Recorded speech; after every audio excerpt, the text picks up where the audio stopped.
Part 1. They say turning 50 is supposed to make you afraid of getting older, but no one warns you that the people you trust the most can make age the least frightening part of your life. I believed my 50th birthday would be remembered for laughter, family photos, and the promise of a fresh start. Instead, it became the day every memory I treasured began to unravel before my eyes. My name is Caroline Bennett, and until that Saturday afternoon in early October, I thought I understood exactly who my family was. The maple trees lining my quiet Connecticut neighborhood had just begun turning shades of gold and crimson, filling the crisp air with the familiar scent of autumn. It was my favorite time of year, and somehow it felt fitting that I was celebrating such a milestone surrounded by everything that had made this house feel like home for nearly 25 years. My husband, Daniel, had passed away 3 years earlier after a long illness, and although every birthday without him carried a quiet ache, I had finally convinced myself that life could still hold joy. My son, Ethan, insisted on organizing the celebration himself. "Mom, you deserve something special," he'd said with a smile that reminded me so much of his father that it softened every lonely corner of my heart. His wife, Melissa, had spent days calling relatives, neighbors, and old family friends. She even baked my favorite vanilla cake with fresh strawberries, something she had never attempted before. I remember thinking how thoughtful she had become. Maybe we had finally grown closer after years of polite distance. By 3 o'clock, the backyard was filled with familiar faces. My younger sister hugged me tightly. My cousins laughed around the patio table. My closest friends from church handed me flowers and homemade cards. Someone had strung white lights across the fence even though the sun was still shining, and soft jazz drifted through hidden speakers while children chased each other across the lawn. For the first time in years, I stopped feeling like a widow and simply felt like myself again. Ethan stood to make a toast, raising a glass of sparkling cider. "To the strongest woman I've ever known," he said. Everyone applauded, and I felt tears threatening to spill as I looked around the yard. I silently thanked Daniel, hoping somehow he could see this beautiful afternoon. I wished he were standing beside me, teasing me about pretending not to cry in front of everyone. Melissa wrapped an arm around Ethan and smiled warmly. "Make a wish before you cut the cake," she said. I closed my eyes. My wish was simple. I wanted peace. I wanted our family to stay close. I wanted to believe the hardest years were finally behind me. As I reached for the knife, the sound of a car pulling into the driveway interrupted the applause. At first, I barely noticed. I assumed another guest had arrived late. But the conversations slowly faded. Faces turned toward the front of the house. Ethan's smile disappeared so quickly that it startled me. Melissa lowered her eyes and quietly stepped away from the table. A tall man in a dark gray suit walked through the side gate carrying a leather briefcase. I recognized him immediately. Richard Collins had been Daniel's attorney for more than 20 years. He had handled our wills, our home purchase, and every important legal matter our family had ever faced. Seeing him at my birthday party made no sense at all. He wasn't a family friend. He wasn't someone who attended celebrations. He looked uncomfortable, almost reluctant, as though he wished he were anywhere else. "I'm sorry to interrupt," he said gently, his voice carrying across the suddenly silent yard. "Mrs. Bennett, I need to speak with you regarding an urgent legal matter." My heart skipped. I glanced at Ethan, expecting confusion, maybe even irritation. Instead, he stared at the ground. Melissa folded her hands tightly together. Neither of them looked surprised. That was the moment something cold settled deep inside me. Richard walked toward me, removed a large sealed envelope from his briefcase, and placed it carefully into my hands. It felt heavier than paper should have. Across the front, written in neat black letters, was my full name. Richard took a slow breath before quietly saying, "I'm afraid this couldn't wait another day." The backyard was so silent I could hear leaves rustling above us. Dozens of eyes watched as my fingers trembled against the seal. My birthday candles still flickered beside the untouched cake while the happiest day I had imagined quietly slipped away, replaced by a feeling I couldn't explain but would never forget.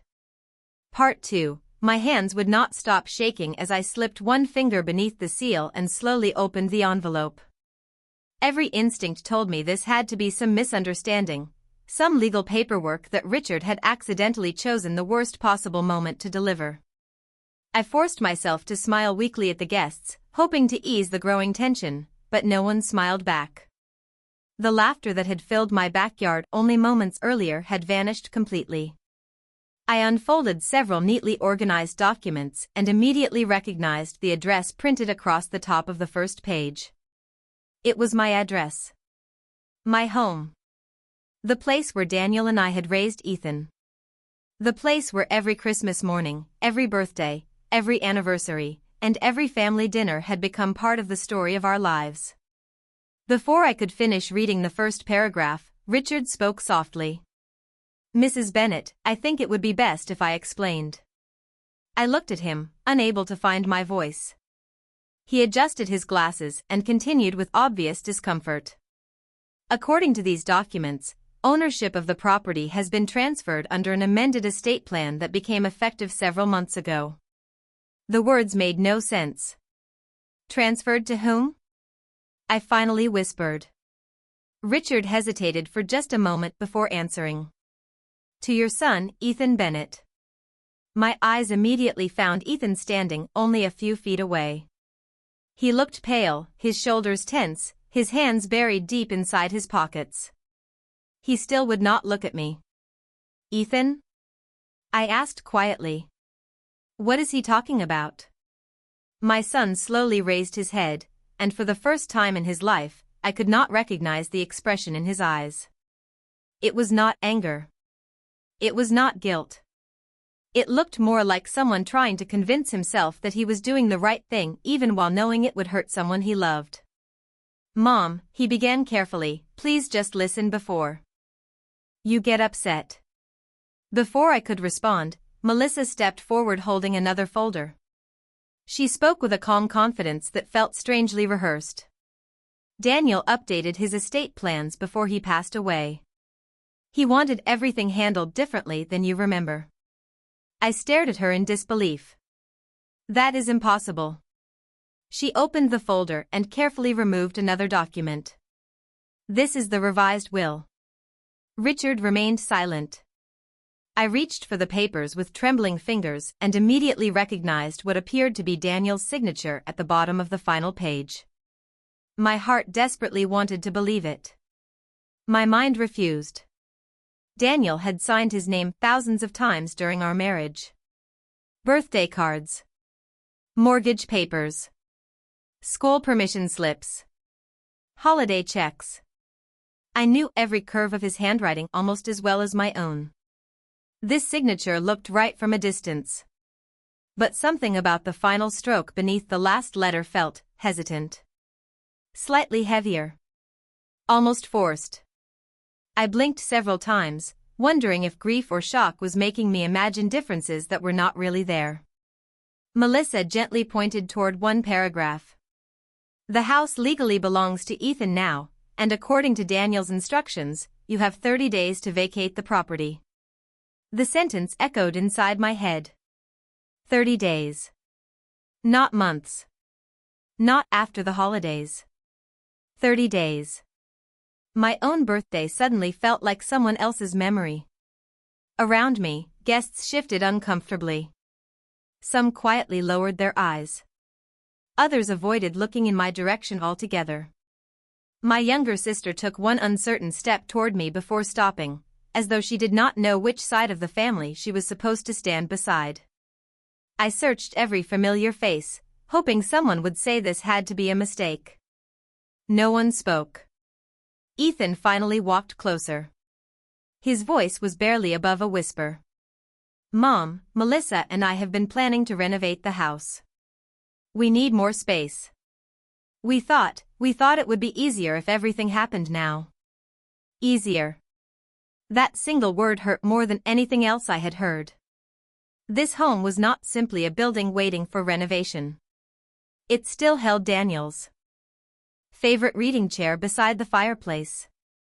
His coffee mug still sat in the kitchen cabinet exactly where he had always left it. His old baseball glove remained on the garage shelf because I could never bring myself to move it. Every room carried pieces of the life we had built together. And now my son was asking me to leave as though I were nothing more than a temporary guest. I looked back down at the signature one more time. Everyone else seemed focused on the legal language, but my eyes kept returning to those final letters. Something about them refused to settle inside my heart. I could not explain why, and I had no proof, but for the first time since opening that envelope, one quiet thought pushed through the fog of confusion. Daniel had always been meticulous.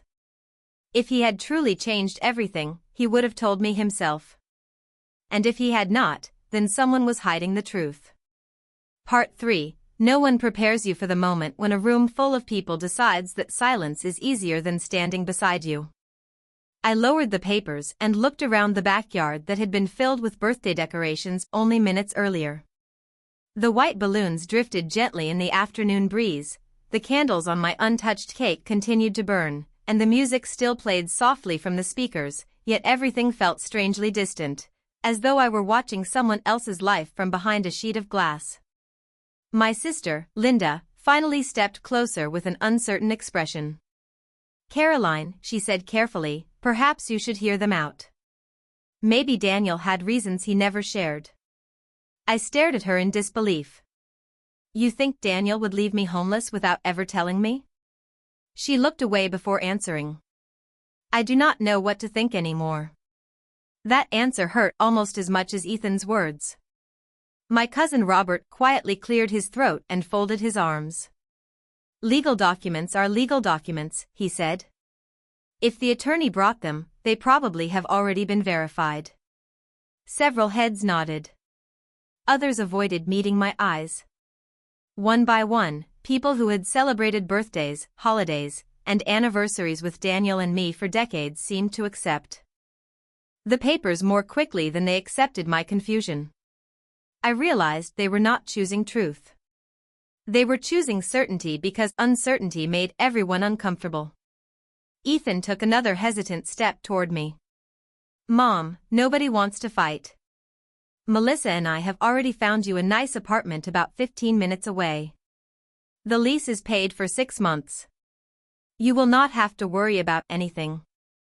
I almost laughed, not because anything was funny, but because the sentence sounded so carefully prepared. They had already chosen the apartment. They had already decided where I would live. They had already planned my future without asking whether I wanted any part of it.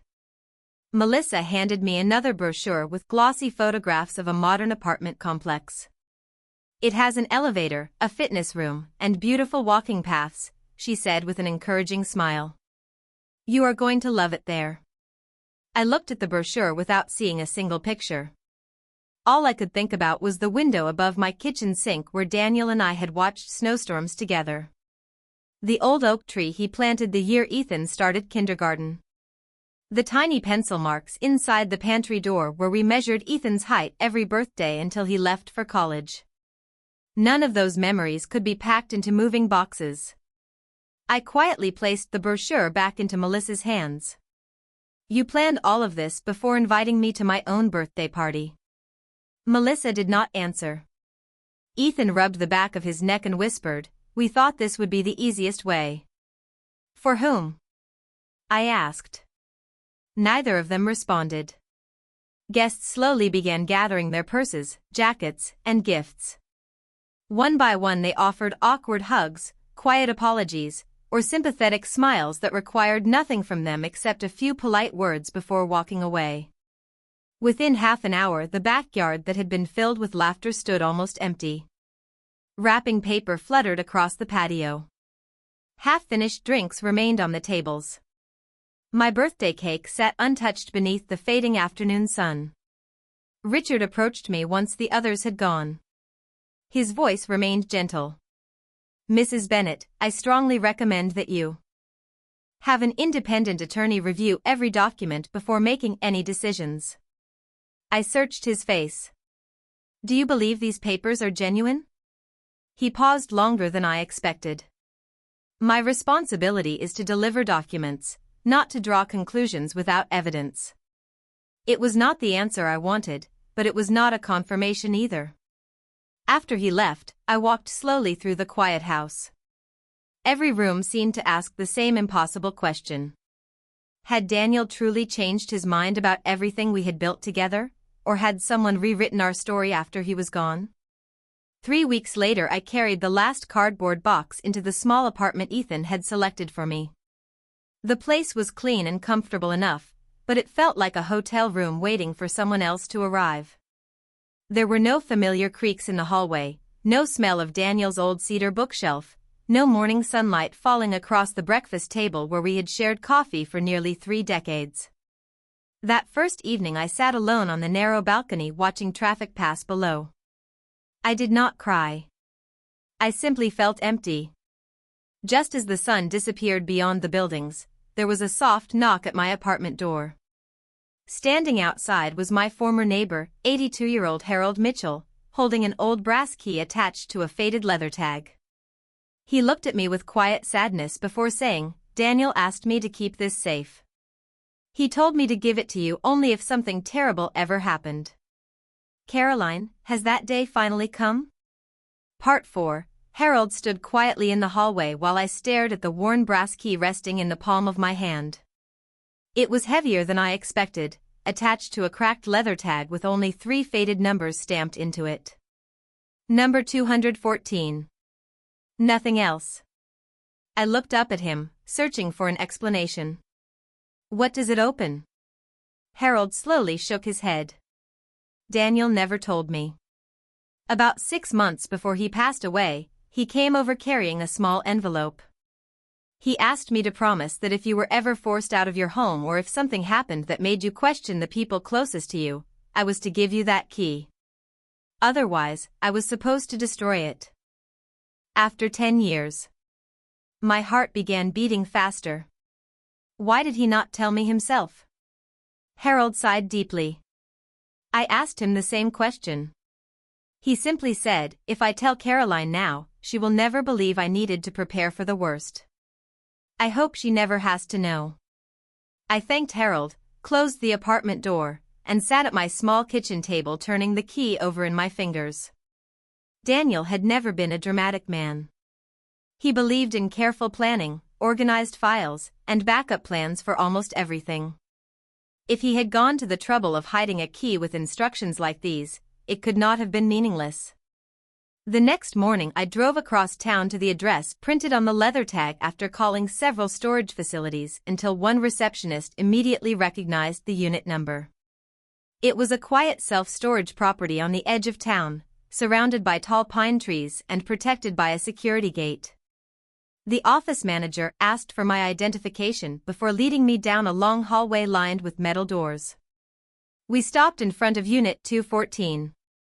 My hands trembled as I inserted the old brass key into the lock. It turned smoothly, as though it had been waiting for me all along.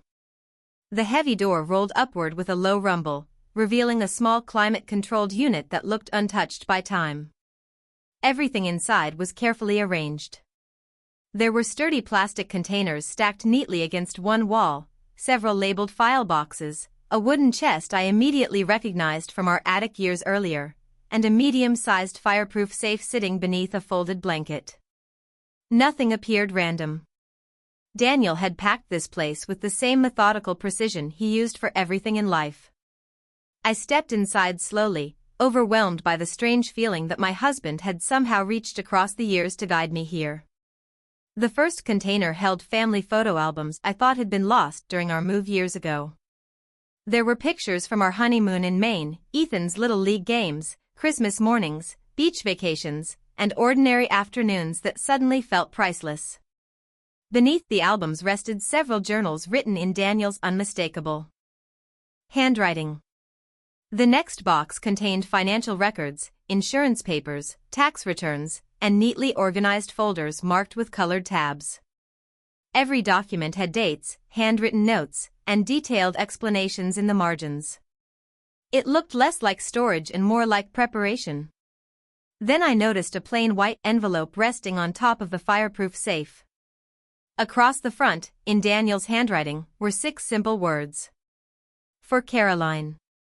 Only if you need this. My vision blurred as I carefully opened the envelope. Inside was a handwritten letter folded around a small silver flash drive. The first sentence stole every remaining breath from my lungs. My dearest Caroline, if you are reading this letter, then someone has betrayed your trust, and I am deeply sorry that I was not there to protect you. Tears filled my eyes as I continued reading. Daniel explained that during the final year of his illness he had begun noticing conversations and financial questions that made him uneasy. He wrote that he hoped he was mistaken, but he refused to ignore instincts that had served him well throughout his business career. He apologized for keeping this secret from me, explaining that he wanted to shield me from unnecessary fear unless his concerns became reality. At the bottom of the letter he instructed me not to make any assumptions until I watched the video stored on the flash drive and opened the safe using a combination he had carefully written beneath his signature. My fingers moved slowly across the metal dial until the lock clicked open.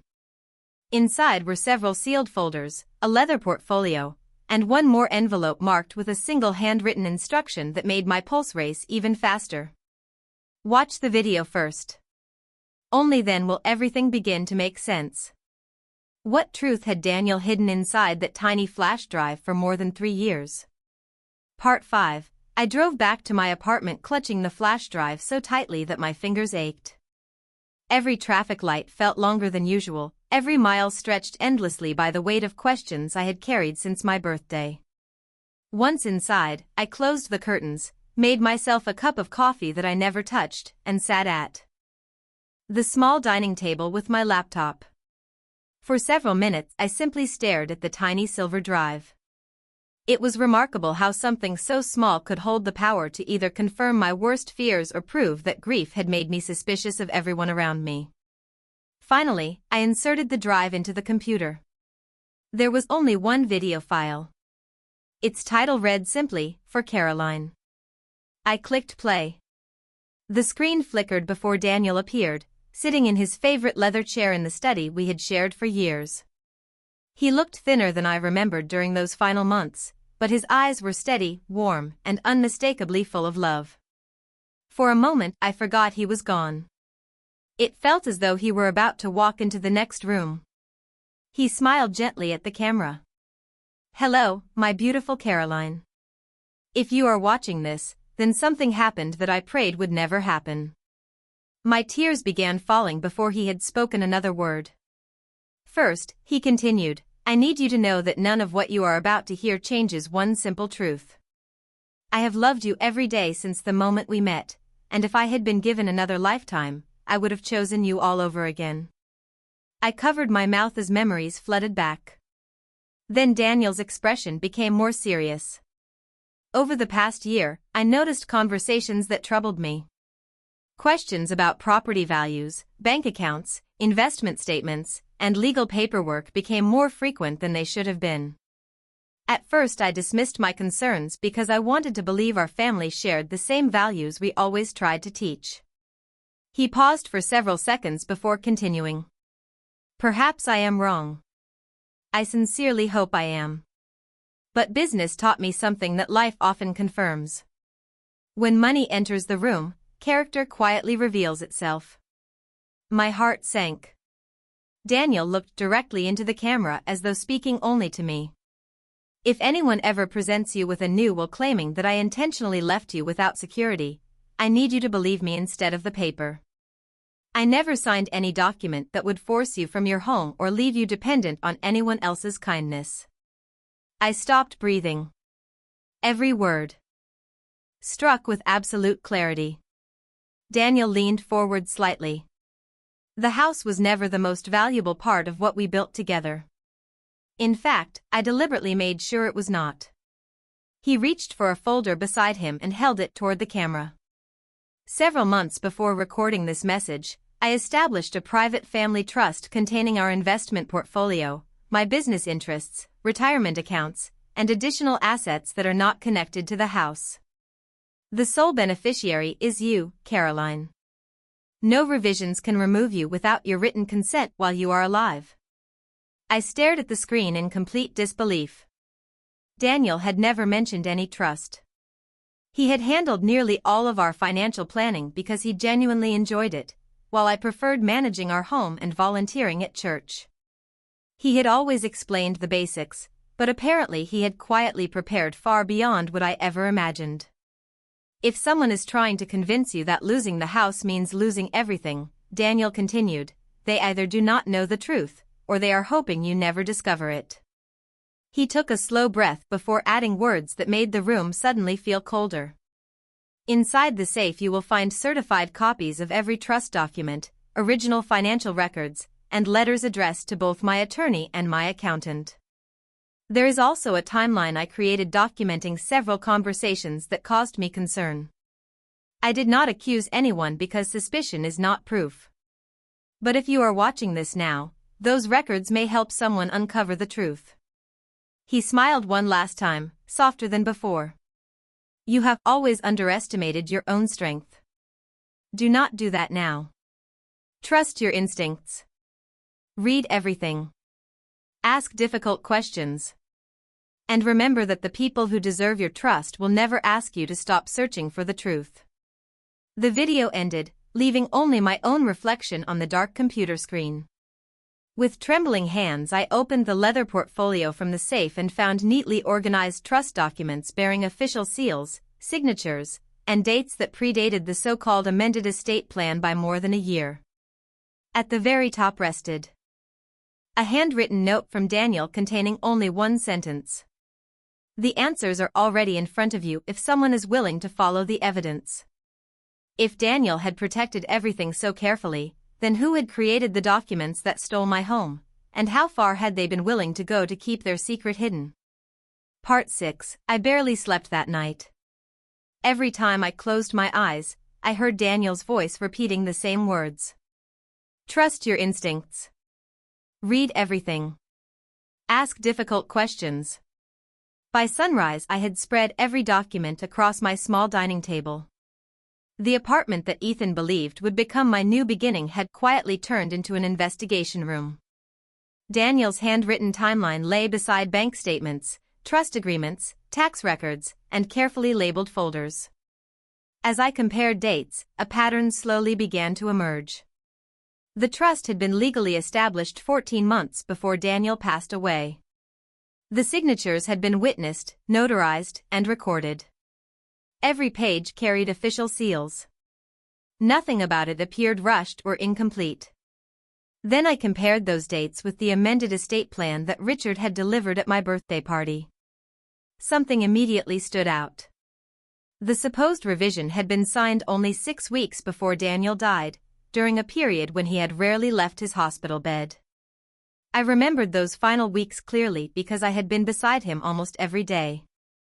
His strength had faded, and even writing a birthday card had exhausted him. Yet according to these papers, he had somehow met with attorneys, reviewed complex legal documents, and completely rewritten years of estate planning without mentioning a single word to me.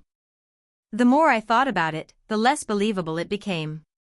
Instead of allowing anger to control me, I decided to follow Daniel's advice. I called an attorney recommended by one of my closest friends from church. Her name was Rebecca Lawson, and unlike anyone else I had spoken with since my birthday, she listened without interrupting. Nearly 2 hours passed as I explained everything from the party to the storage unit and finally played Daniel's video. When it ended, Rebecca remained silent for several moments before carefully organizing the papers into separate stacks. Caroline, she finally said, I cannot promise where this investigation will lead, but I can promise you one thing. These trust documents appear professionally prepared and properly executed. If someone later presented conflicting estate documents, we need to determine exactly when, where, and under what circumstances they were created. That afternoon Rebecca contacted Daniel's longtime accountant, Michael Grayson. I had known Michael for nearly 20 years. He had attended our anniversary parties and even sent flowers after Daniel passed away. When he arrived at Rebecca's office carrying several archive boxes, the surprise on his face was genuine. "I have never seen this amended estate plan," he admitted after reading it twice. "Daniel never instructed me to revise his financial projections because of any new will.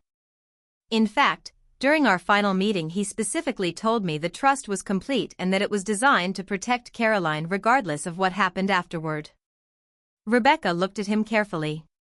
"Would Daniel have made major estate changes without notifying you?" Michael shook his head immediately.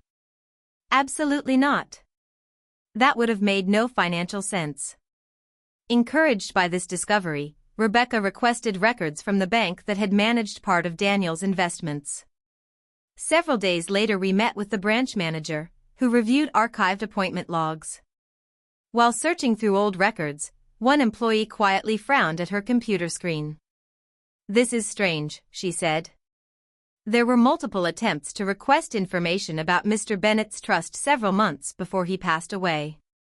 Rebecca asked who had made the requests. The employee hesitated before answering. "The records show that Mrs. Melissa Bennett contacted the office several times asking whether beneficiary information could be updated. Each request was denied because she was not authorized to receive confidential information." My heart pounded. Melissa had never mentioned speaking with the bank. She had always claimed Daniel handled everything privately. The employee continued reading the notes on her screen. According to these records, she seemed frustrated when staff refused to discuss the account. She was advised that only Mr. Bennett or the listed beneficiary could request changes. Rebecca thanked the employee and requested certified copies of the interaction logs. As we walked toward the parking lot, she stopped and looked directly at me. "This does not prove fraud," she said carefully. "But it proves someone was asking questions long before your birthday. We now have a timeline that matches Daniel's concerns." That evening I returned to the storage unit and reopened Daniel's timeline. Near the bottom of one page, I noticed a date I had overlooked before. Beside it Daniel had written a short sentence in blue ink. "Melissa asked another unusual question today." Ethan looked uncomfortable. "I pray he is simply being influenced and not participating willingly." I closed the notebook slowly, realizing Daniel had not only anticipated betrayal, he had also believed my son might not fully understand what was happening around him. But if Ethan had not been the one leading everything, then who had been pulling the strings from the very beginning? And what would happen when that person realized I was finally uncovering the truth? Part 7. Over the following weeks, the quiet certainty that had surrounded Ethan and Melissa began to fade. Rebecca filed the necessary motions to challenge the amended estate documents, and for the first time since my birthday, the questions were no longer directed at me. They were directed at the paperwork that had uprooted my life. The hearing was scheduled for early December, and although it was not yet a full trial, both sides were required to present the evidence supporting their claims. I had never imagined spending the weeks leading up to Christmas organizing legal files instead of decorating a tree, yet somehow the season reminded me of Daniel more than ever. He had always believed that truth, like light, eventually found its way through even the smallest opening. On the morning of the hearing, I walked into the courthouse with Rebecca carrying 2 organized binders and the small silver flash drive that Daniel had left for me. Across the hallway, Ethan and Melissa stood beside their attorney. Ethan looked exhausted. The confidence he had displayed at my birthday party had disappeared. Melissa, however, remained composed, greeting people politely as though this were simply another business meeting. When our eyes met, she offered a restrained smile that felt strangely empty. Once everyone was seated, the judge reviewed the initial filings before inviting both attorneys to summarize their positions. Melissa's attorney argued that the amended estate plan represented Daniel's final wishes and had been properly executed. Rebecca stood calmly and responded by presenting the certified trust documents, the accountant's testimony, the bank records, and Daniel's handwritten timeline. Finally, she requested permission to introduce the recorded message Daniel had prepared before his death. Melissa's attorney immediately objected, arguing that the recording reflected personal opinions rather than legal instructions. The judge considered both arguments carefully before ruling that the video could be admitted as supporting evidence because it directly addressed the disputed estate documents. The courtroom grew unusually quiet as Rebecca connected the flash drive to the courtroom monitor. Daniel appeared on the large screen exactly as I had first seen him sitting in his leather chair. His calm voice filled the room. "If anyone ever presents you with a new will claiming that I intentionally left you without security, I need you to believe me instead of the paper." I looked across the room. Ethan's eyes widened. He turned slowly toward Melissa with visible confusion. As the recording continued, Daniel explained the trust, the beneficiary protections, and his concern that someone might attempt to misrepresent his intentions after his passing. Every sentence seemed to remove another piece of certainty from Ethan's face. When the video ended, the silence inside the courtroom lasted several long seconds. Rebecca then called a forensic document examiner who had spent the previous month comparing Daniel's known signatures with the signature appearing on the amended estate plan. Using enlarged photographs displayed on the courtroom monitor, the expert carefully explained differences in pen pressure, letter formation, connecting strokes, and writing rhythm. "In my professional opinion," he concluded, "the questioned signature was not naturally written by the same individual who executed the verified trust documents. It displays multiple indicators of simulation rather than genuine handwriting." Melissa's attorney attempted to challenge the findings, but the expert remained consistent under questioning. The judge carefully reviewed the evidence before requesting a brief recess. During that break, Ethan slowly walked toward me. His eyes were red, and for the first time since my birthday, he looked less like a man defending his decisions and more like a little boy who had realized he had made a terrible mistake. "Mom," he whispered, struggling to speak, "I never saw that video. Melissa told me Dad changed everything because he thought you would be happier living somewhere smaller. She said the attorney had already confirmed it. I believed her because she handled all the paperwork after Dad got sick." I searched his face for signs of dishonesty but found only heartbreak. Before I could answer, Melissa called his name sharply from across the hallway. Ethan looked back at her, then at me, as though he no longer knew where the truth belonged. When court resumed, the judge announced that the evidence raised serious questions about the validity of the amended estate documents and ordered a full investigation into their preparation, execution, and filing before any permanent ruling could be made. As everyone began leaving the courtroom, Richard Collins quietly approached Rebecca and asked if he could speak privately. His face had lost all of its usual confidence. "There is something I recently discovered in my archived client files," he said softly. "I should have found it much sooner, and I believe it changes everything." What had Richard uncovered that could finally reveal exactly how the false documents had entered Daniel's estate records in the first place? Part 8, Rebecca and I followed Richard into a quiet conference room just outside the courtroom. He carefully placed a thick file on the table and looked at me with an expression I had never seen before. It was not simply concern. It was regret. "Caroline," he began, "I owe you an apology. When I delivered those papers on your birthday, I believed I was carrying out my professional responsibility. I had no reason to question the documents because they appeared to come through the proper legal channels. But after seeing Daniel's video and reviewing my archived files, I found something that should never have been overlooked." He opened the folder and removed a yellow envelope sealed with Daniel's personal initials. "Daniel left this with my office nearly 2 years before he passed away. It was supposed to remain sealed unless someone attempted to submit new estate documents after the trust had been finalized." My heart stopped. Why was it never opened? Richard lowered his eyes.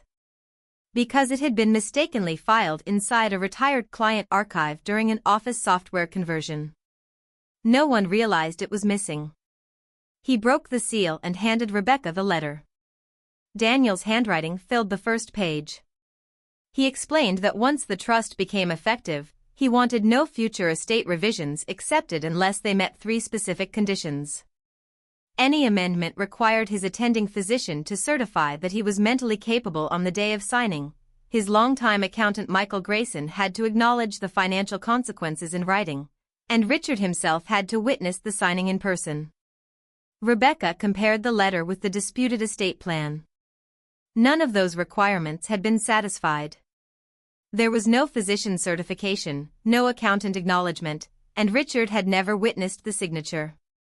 Instead, the amended documents relied upon a notary from another county whom none of us had previously investigated.